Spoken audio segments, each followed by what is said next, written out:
nuestro DFTO, en el cual no aparece ya nuestra modulación de superestructura que nos aparecía, pero nos sigue apareciendo obviamente nuestro tipo, entre comillas, epitaxial consistente que siempre nos ha venido apareciendo. Tampoco se encontraron fases parásitas en ninguna otra parte de los difractogramas. Entonces, como podemos ver, nosotros nos hemos enfocado por ahora, ha sido en la parte estructural, ¿sí? Y ahora entramos a una parte que se ha hecho también al mismo tiempo, que hace referencia a la posibilidad de medir ciclos ferroeléctricos para estos fines de entre 100 y 300 nanómetros de espesor. Entonces, para eso, hemos empezado ya a trabajar en el desarrollo del equipo básico para tener este tipo de ciclos de polarización de ultracampo. Bueno, esta es una gráfica del BFNO del BAL en comparación del film. Para el BAL, como les mencionaba anteriormente, tenemos un valor de saturación alrededor de los 60, y en los films, bueno, esos valores sí ya empiezan a variar dependiendo de muchos parámetros que se pueden empezar a jugar en principio con esos films de BFNO. ¿Sí?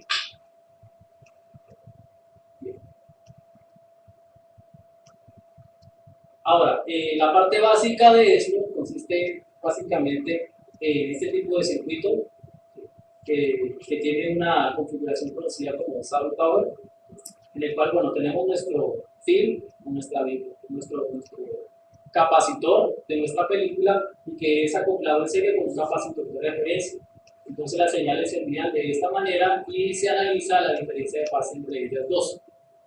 Básicamente, entonces, yo aplico esta señal tipo triangular aquí y obtengo como respuesta, lo voy a para mi muestra, obviamente un cambio en la forma de la señal de onda y un corrimiento de fase. Ese corrimiento de fase, en teoría, se debe a la parte ferroeléctrica del film. Pero como vamos a ver ahora, hay otro tipo de contribuciones que se tienen que empezar a combatir, porque el circuito obviamente tiene su impedancia propia.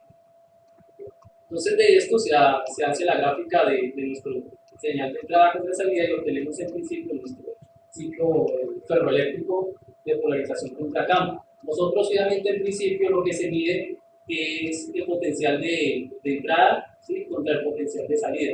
Pero como tenemos nuestros valores de capacitor de referencia y nuestra área en principio de nuestro capacitor que estamos puestos, entonces podemos hacer la conversión a campo en la señal de entrada y a la polarización en la señal de salida. O sea, que levantar un anillo con un electrodo arriba de y arriba, en principio, para hacer esas medidas de capacitancia de forma transversal, ya empezaron, porque todo su proceso de aprendizaje, a depositar los electrodos por la vía óptica, más o menos de 2 milímetros cuadrados de oro. Oro cobre. Por ahí, por ahí comienza el plan, porque el que tenía yo, el oro cobre se tiraba una resistencia altísima. Y se te depositaba bien. Sí, ya me pasó eso. Bueno, yo hasta ahora estoy ensayando, he sacado 4 electrodos y de esos 4 uno me salió bueno. O sea, que se ve por lo menos que se depositó. El resto como que se voló el. Sí, hasta ahora estoy en eso. Ya por lo menos la parte de las bicapas, ya tengo algunas bicapas para depositar un buen electrodo en la parte superior y medir capacitancia de forma transversal a través de toda la muestra. Más adelante les voy a mostrar un poco qué es lo que se pretende hacer, ¿no? Bien, entonces, como les mencionaba ahorita, el circuito, ¿sí?, tiene una cantidad de componentes que nosotros tenemos que eliminar para obtener nuestro ciclo ferroeléctrico puro, entre comillas. Esta es la señal que en principio aplicamos, triangular, con un ciclo completo, ¿sí?, y tenemos básicamente 2 contribuciones extras a lo que nosotros esperamos, ¿sí?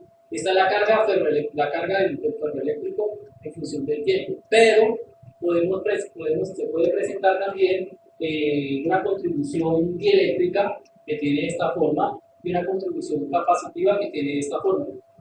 Entonces, al final, lo que tú mides o lo que te sale en el osciloscopio es la suma de estas tres cosas. Entonces obtienes un ciclo ferroeléctrico no de esta manera, ¿sí?, sino de esta forma, en el cual está la interferencia de la contribución capacitiva y la diléctrica. Entonces, en principio, lo que se tiene que hacer es eliminar estas contribuciones. Hay dos maneras en teoría básicas de hacerlo. Una es mediante un circuito externo que compense las corrientes parásitas que me producen estas dos contribuciones. Y la otra es una referencia que me facilitó Javier, ¿no?, en la cual se hace como básicamente un análisis de la señal que se está obteniendo. Voy a comentar un poco qué es lo que se hace, pero en principio, ¿qué fue lo que hicimos? Yo partí de este circuito, esta referencia, en la cual tenemos nuestro circuito básico acá en esta parte superior, tal y como está. Pero tenemos paralelo o exterior a este circuito, tenemos un banco de resistores y de capacitores que en principio van a producir una corriente inversa, ¿sí?, a la que yo estoy obteniendo al final para quitar esas contribuciones extras que tengo. Este método es particularmente susceptible, por decirlo así, al experimentador. ¿Por qué? Porque básicamente lo que controlas aquí, aquí y aquí es con un potenciómetro, ¿no? Entonces empiezas a modular eso. Entonces, cuando se te forme mejor el ciclo ferroeléctrico, bueno, en principio lo dejas ahí y pones tu muestra. El asunto es un capacitor de referencia con signos de admiración que sea óptimo. Porque de momento, bueno, por un proyecto de PICT está en proceso de adquisición, no sé si ya se aprobó eso, unos capacitores de referencia para poder hacer este tipo de compensación. Es decir, coloco mi capacitor de referencia, empiezo a modular mi parte de corrientes parásitas con mi circuito externo y como ya sé en principio mi capacitor de referencia qué es lo que debe dar, entonces podría compensar de buena forma ese tipo de contribuciones. Pero bueno, es susceptible básicamente a el experimentador. La agudeza visual, diría yo también. Sí. Ese es el inconveniente que tiene este método. Ahora, actualmente ya existe un programa desarrollado en el LabVIEW, hay un osciloscopio que hace la parte de la adquisición, que es controlado por el software del LabVIEW y el generador de señales. Les envía la señal y bueno, con el osciloscopio tiene la medida de los dos canales. Típicamente, según la referencia, lo que se encuentra para los fins, se suele trabajar voltajes chicos, porque obviamente si trabajas una muestra en bulk que tiene unos cuantos milímetros de espesor, le aplicas un gran potencial y a lo mejor, bueno, no te pasa nada, pero si le aplicas un alto potencial o una muestra de 150 nanómetros, puede que se te pinche el capacitor y bueno, te produce una corriente a través del fin, principio. Entonces ya con estos valores de voltaje puedo alcanzar unos campos eléctricos moderadamente grandes, del orden de los megas, para quitar ese tipo de muestras. Estos son los rangos comunes, entre comillas, en los cuales se suele excitar el capacitor de 1 Hz a 2 kHz. Y bueno, depende ya de esto si se quiere eléctrico, si se emite una señal triangular o una senoidal. Ahora, el modo de adquisición también es importante porque el modo de adquisición se puede hacer con estas dos técnicas, que es el UND y el DWM. Este DWM es el que voy a comentar un poco ahorita, porque es lo que en principio quiero hacer, pero yo creo que Javier ya hizo algo de eso. No sé hasta qué punto llegó, bueno, pero me suena bastante interesante porque en principio es sencillo de hacer, en principio, o sea, tú lees, dices, ah, sí, haces esto y bueno. ¿Por qué? ¿En qué radica eso básicamente? Esta es la referencia. O sea, esta es como quitando la parte del circuito compensatorio. Voy a quitar esa parte y voy a analizar las señales mediante esta técnica de acá. Bueno, repito, me la facilitó Javier López. Bueno, entonces, ¿qué consiste? Consiste no en la aplicación de una señal continua, que vimos anteriormente que era una lente de sierra, sino que empiezas aplicando dos pulsos positivos y dos pulsos negativos. Ahí puede haber un offset entre estas dos señales, pero digamos esta es la parte ideal. Entonces, Cuando tú cargas, ¿sí?, con esta primera señal de entrada, con este primer pulso positivo, en principio vas a tener las tres. Pero cuando llegas al nivel de saturación de tu ferroeléctrico, en teoría tu ferroeléctrico ya no te va a cambiar. Cuando aplicas tu segundo pulso, entonces ya obtienes de manera separada las contribuciones de la parte capacitiva y de la parte eléctrica. Entonces, en teoría, ¿qué es lo que se hace? En teoría, tú tomas tu señal final que obtuviste de todas estas tres cosas y le vas a restar la suma de estas dos, tanto para el ciclo de subida como para el ciclo de bajada. Entonces, tiene una potencialidad muy buena, pero bueno, falta ver qué de, no sé, Javier, no, tener un ferroeléctrico. Sí, y bueno, confiable. O sea, me parece que este es mi ferroeléctrico, es por lo menos montar un capacitor de referencia que me permita hacer eso y poderlo analizar de la mejor forma. Pero en principio lo quiero hacer, porque como les comento, la parte de compensación manual de las contribuciones parásitas, bueno, deja mucho que desear en algunos casos y no es que sea muy confiable. Bien, bueno, esto ya digamos la parte que se está desarrollando ahora, en la cual estoy aprendiendo y estoy cacharreando, como decimos nosotros, un poco, en el cual, bueno, tenemos nuestra bicapa, pues tenemos nuestro buffer metálico de LNO y de BFNO o FTO. Como nos dimos cuenta, están saliendo de una calidad decente, muy buena, ¿sí? Entonces, lo que se hace es depositar un electrodo metálico, esto se hace básicamente por litografía óptica y unos pasos posteriores. Entonces, medir capacitancia a través de la muestra o también medir capacitancia en este diseño interlimitado de capacitores a través de la superficie.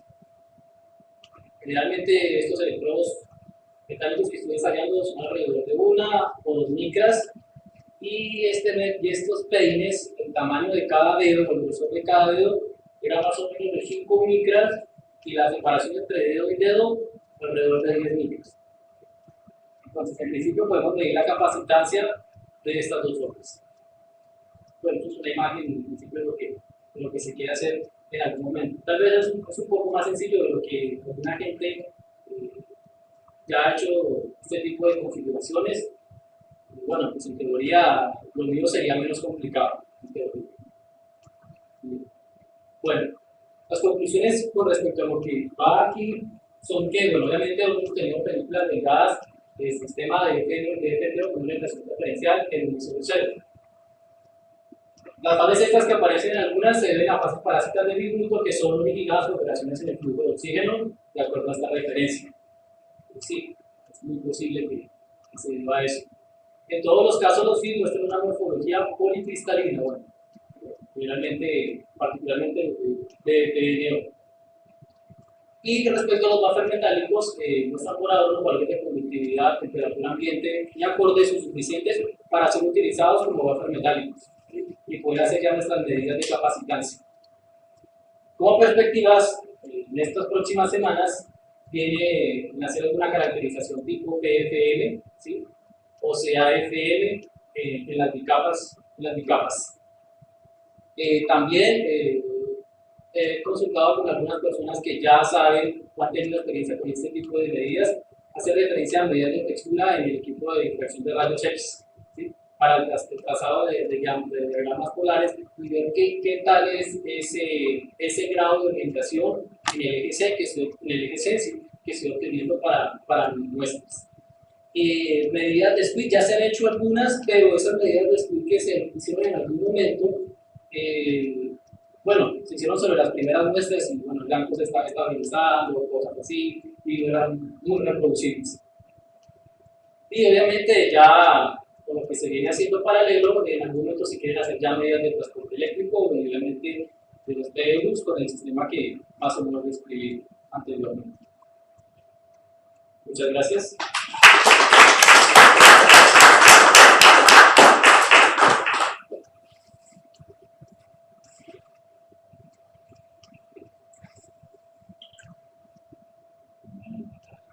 No. Ahora me dijo que no podía hacer. comentarios, sugerencias, bienvenidas. Todo lo que me van a decir es Sí, de vez que llevo por ahí, sería bueno pasar lo que serían las líneas esas. sí, Estaría bueno pasar por la para ver el escalón, por ahí puede resolver la tomando. que toman, sí, Para o la sea, altura. en principio, como se quiere hacer CAFM y PFM, bueno, entonces no lo había hecho antes porque estaba en la parte de depositar el bajo metal. En principio, eh, las capas están saliendo buenas para poder ya hacer ese tipo de medidas. Bueno, sí, realmente se podrá hacer en algún momento.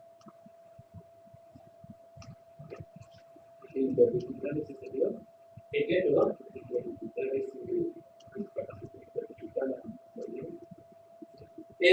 Como te digo, estuve ensayando, ¿no?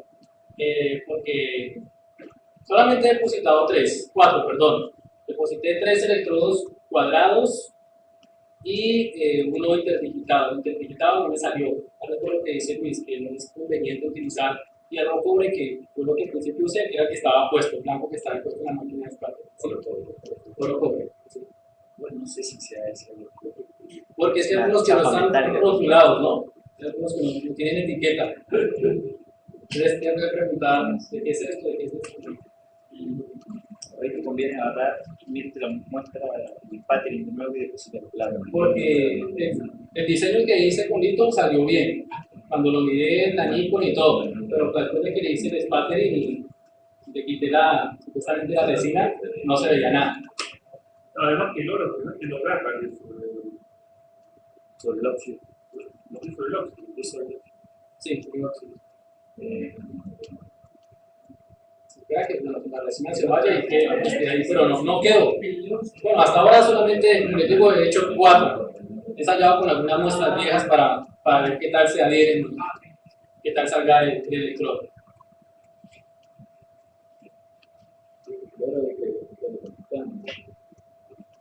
Y sobre esto, no sé, sobre cómo se utiliza, sobre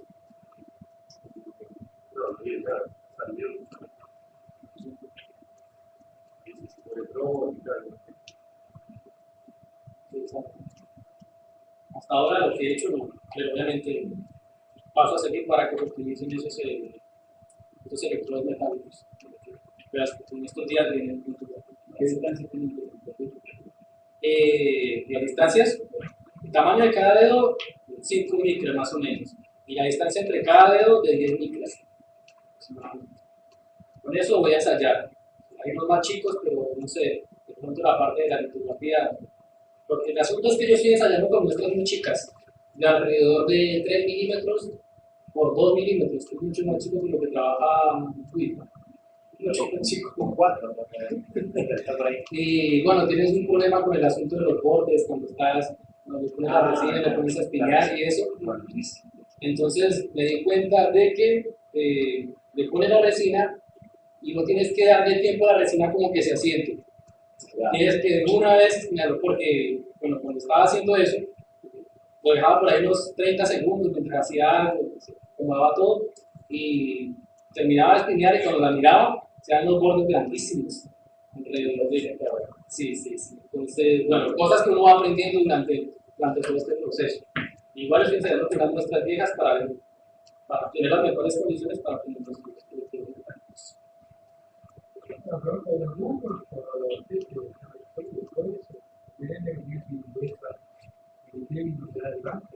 Una impureza en el film.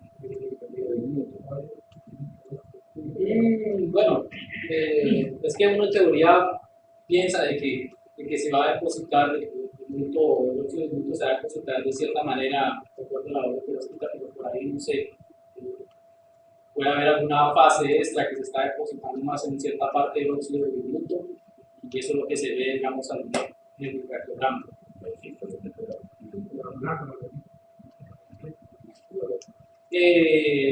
No, solamente le he hecho medida en centro. Parto del hecho de que yo tengo ahí una mezcla de óxidos, de cristales, de los distintos óxidos ahí,